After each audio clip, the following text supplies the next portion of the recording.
6월 3일 월요일 새벽 예배를 하나님 앞에 올려드리겠습니다. 오늘 우리에게 주시는 하나님의 말씀은 사도행전 15장 12절에서 21절 말씀입니다. 온 무리가 가만히 있어 바나바와 바울이 하나님께서 자기들로 말미암아 이방인 중에서 행하신 표적과 기사에 관하여 말하는 것을 듣더니 말을 마침에 야고보가 대답하여 이르되 형제들아 내 말을 들으라. 하나님이 처음으로 이방인 중에서 자기 이름을 위한 백성을 취하시려고 그들을 돌보신 것을 시므온이 말하였으니 선지자들의 말씀이 이와 일치하도다. 기록된 바 이후에 내가 돌아와서 다윗의 무너진 장막을 다시 지으며 또 그 허물어진 것을 다시 지어 일으키리니 이는 그 남은 사람들과 내 이름으로 일컬음을 받는 모든 이방인들로 주를 찾게 하려 함이라 하셨으니 즉 예로부터 이것을 알게 하시는 주의 말씀이라 함과 같으니라. 그러므로 내 의견에는 이방인 중에서 하나님께로 돌아오는 자들을 괴롭게 하지 말고 다만 우상의 더러운 것과 음행과 목매어 죽인 것과 피를 멀리하라고 편지하는 것이 옳으니 이는 예로부터 각 성에서 모세를 전하는 자가 있어 안식일마다 회당에서 그 글을 읽음이라 하더라. 아멘. 어떤 사람들이 유대로부터 안디옥 교회로 내려와서 가르치기 시작하면서 문제가 시작됩니다. 그들은 할례를 통한 구원이라는 회도로 이방 공동체에 커다란 파장을 일으키기 시작하였습니다. 안디옥 교회는 이 문제를 심각하게 여기며 바울과 바나바를 예루살렘 교회로 파송하게 됩니다. 그리고 이 문제에 대해서 사도와 장로들이 심각하게 의논을 시작하였습니다. 그리고 이후 베드로가 자신의 경험을 토대로 유대인과 이방인과의 차별 없는 구원, 곧 하나님의 은혜로 구원받는다는 사실을 강조하게 되었습니다. 그리고 오늘 본문에 바나바와 바울의 증언이 이어지게 됩니다. 그런데 이때 온 무리의 반응을 보게 되면 그들이 가만히 있었다라고 이야기하고 있습니다. 그것은 바로 베드로의 설교를 듣고 그들이 주장하였던 것과 달리 이방인을 향한 하나님의 마음을 깨닫게 되었기 때문입니다.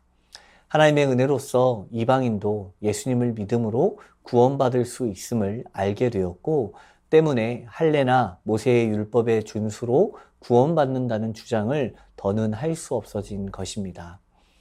바나바와 바울의 증언 이후에 야고보가 그곳에 있는 형제들에게 자신의 주장을 전하였습니다. 이 야고보는 의인 야고보로 불리는 이로써 예수님의 동생들 중 한 명이며 아마도 부활하신 예수님의 모습을 보게 됨으로써 예수님을 믿게 되었던 사람으로 보고 있습니다. 그리고 그는 후에 신약에 나오는 그의 서신서에서 구원하는 믿음은 언제나 사람의 선행을 유발시키며 하늘의 지혜는 평화스럽고 온순하고 잘 순종하고 자비와 선한 열매가 풍성하고 편견과 위선이 없다는 것을 갈라디아서 말씀을 통해 강조했던 이였습니다.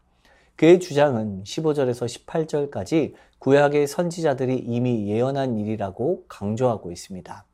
아모스 선지자는 무려 800년 전에 예수님이 오셔서 이루어질 일들을 알고 있었고 그것을 예언하였습니다.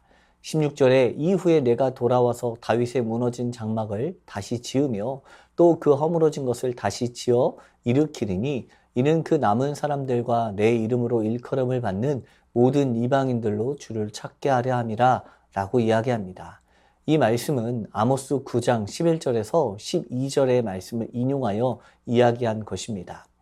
이 선지자의 가르치는 바는 할례받지 않은 이방인이 하나님 나라의 백성의 구원 성원이 될 수 있으며 하나님의 약속을 성취하는 결과가 된다는 베드로와 바울과 야고보의 확신을 주장하는 것입니다.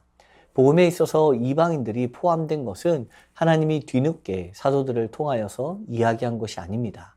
예언자들을 통해서 이미 예언되었던 것입니다. 그런데 유대인들은 자꾸만 이방인 선교를 행하는 이들을 향하여서 거짓된 말들과 할례를 통한 구원을 이야기하며 이방 선교를 향한 하나님의 일하심을 가로막고 있는 것입니다. 이 모든 일을 행하는 것은 바로 하나님이십니다. 하나님의 구원 계획은 이방인들을 유대교에 입교시키지 않고 이방인 모습 그대로 하나님 나라의 백성으로서 받아들이는 것을 포함합니다. 회복된 다윗의 장막인 메시아 시대의 성전은 예수님을 이스라엘의 메시아요 구원의 주님으로 믿는 모든 사람, 예수님을 믿은 결과 예수님께 속하게 된 사람들의 공동체이기 때문입니다. 여기에는 사람이 세워놓은 어떠한 조건도 들어갈 수 없습니다. 약속된 성전과 구원은 예수님께서 시작하셨고 12사도를 통하여 세워지기 시작하였습니다. 수많은 유대인들이 예수님을 이스라엘의 메시아요 구원의 주님으로 믿음으로써 하나님께 돌아오게 되었습니다.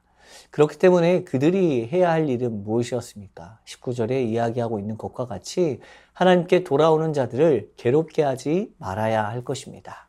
지금까지 율법주의에 물들어 있던 유대인들이 할례를 받지 않았던 이방인 출신 그리스도인들을 가까이에서 또 지속적으로 반복적으로 또한 습관적으로 괴롭혀 왔기 때문에 이제는 이와 같은 일들을 그만두라는 의미입니다. 즉 이는 유대인의 조상과 그들 자신도 능히 매지 못했던 멍에를 이방인 출신 신자들에게 억지로 메워 괴롭게 하지 말라라는 야고보의 강력한 선언입니다. 우리도 교회 안에서 이와 같이 스스로 내세우는 여러 규정들에 얽매여 있을 때가 너무나도 많이 있습니다. 물론 교회를 바르게 세워가기 위해서 세워놓은 것이라고 생각할 수 있습니다. 그러나 때로는 복음이 아닌 진리가 아닌 세상의 방법에 매여서 주님의 일하심을 부정하는 자가 나의 모습은 아닌지 되돌아볼 수 있어야 할 것입니다. 야고보는 이 일에 있어서 다만 우상의 더러운 것과 음행과 목매어 죽인 것과 피를 멀리하는 것에 대해서 편지하는 것이 옳다고 이야기합니다. 야고보가 말한 이 4가지 사항은 이방인 신자들이 최소 의무사항으로 지키도록 제안한 것입니다. 이 4가지 내용들은 이방인들에게 약속한 신전 문화를 배경으로 하고 있는 것입니다. 그들이 주께 돌아오는 일은 이방 신전에서 하나님께로 돌아온 것이기 때문에 습관이 된 삶의 방식을 벗어버릴 신앙적 책임이 있음을 이야기하는 것입니다. 오늘을 살아가는 우리 역시 마찬가지입니다. 우리에게 주어진 신앙적 책임을 지켜가며 믿음 안에서 서로를 차별하거나 판단하지 않는 마음을 갖기를 소망합니다. 믿음 안에서 주신 은혜를 기억하며 말씀을 따라 지켜야 할 책임을 다하며 감사함으로 나의 삶을 주께 드리는 삶이 되길 원합니다. 그리스도인의 삶은 율법이 주장하는 구속의 삶이 아니라 예수님이 가르쳐 주시는 자유의 삶입니다. 율법주의적 신앙생활과 공로주의적 삶으로 살아가는 것이 아니라 주님이 주시는 참된 자유와 평안을 누리며 구원의 목적에 부합한 삶을 살아가는 놀라운 역사가 일어나길 소망합니다. 함께 말씀을 붙들고 기도하길 원합니다. 무너진 양막을 다시 지으시며 허물어진 것을 다시 일으키시는 주님의 은혜를 기억함으로 살아가게 하옵소서. 소망 없는 이들에게 은혜를 주시고 예수를 믿게 하심을 감사함으로 주를 찾는 나의 삶이 되게 하옵소서. 우상과 음행과 사단의 유혹 가운데 죄악된 삶을 살아가지 않도록 지켜주시고 보호하여 주옵소서.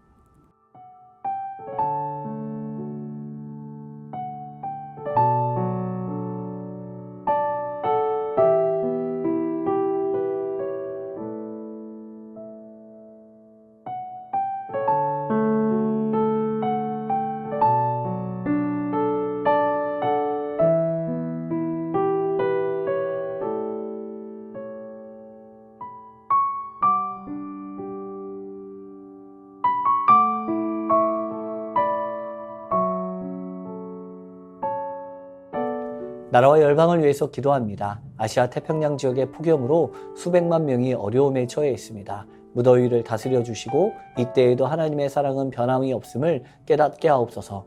군부 간 무력 충돌로 수단에서 630만 명의 실향민이 발생하고 165개 이상의 교회가 폐쇄되었습니다. 정치적으로 불안한 상황이 하루속히 진정되고 실향민들이 고향으로 다시 돌아오게 하옵소서. 한국 사회 가운데 이단들의 미혹이 넘쳐나는 시대입니다. 교회에서 바른 복음이 가르쳐지게 하시고 성도들을 이단의 미혹으로부터 보호하여 주옵소서.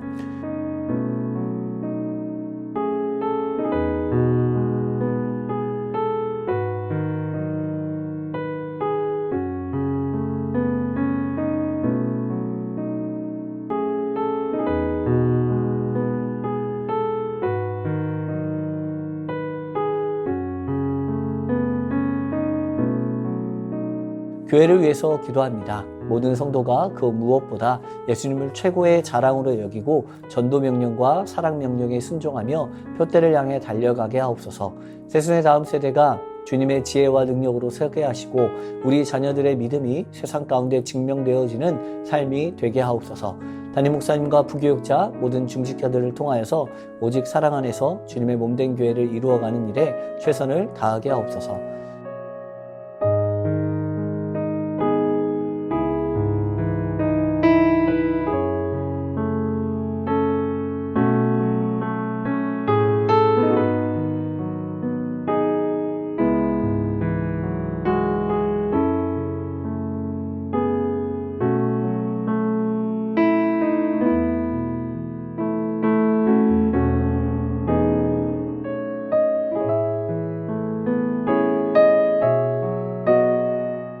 선교사님과 환우분들을 위해서 기도하겠습니다. 오늘은 캄보디아 조학현 정승원 선교사님을 위해서 기도합니다.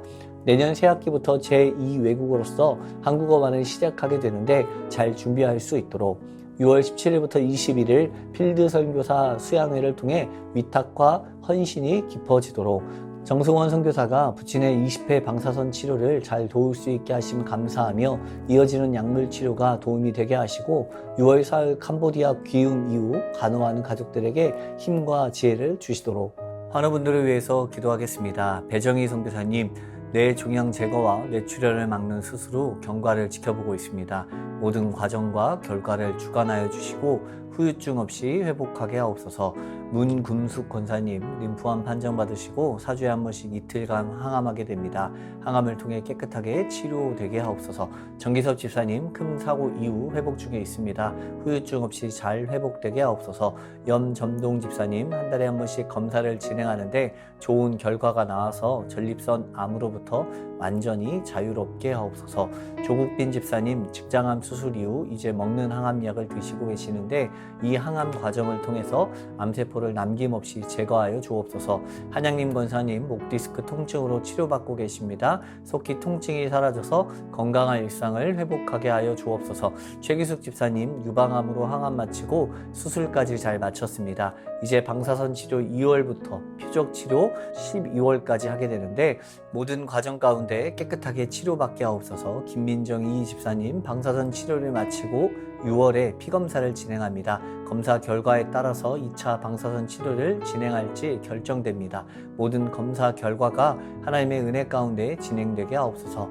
이정희 집사님, 담도암 수술 후 회복 중에 있습니다. 완치까지 선하게 인도하여 주옵소서. 이용림 성도님, 등에 생긴 종양 치료를 위해 항암 중입니다. 기존 치료에서 내성이 생겨 치료제를 변경한 후에 부작용으로 체력이 떨어지고 불면증에 시달리고 있습니다. 부작용 없게 하시고 완치까지 인도하여 주옵소서.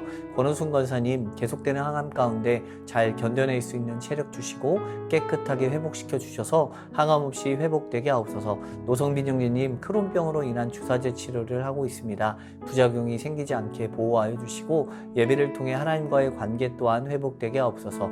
이 외에도 수술 이후 회복 중에 계신 분들과 어려운 가운데 있는 분들을 위해서도 함께 기도해 주시길 원합니다.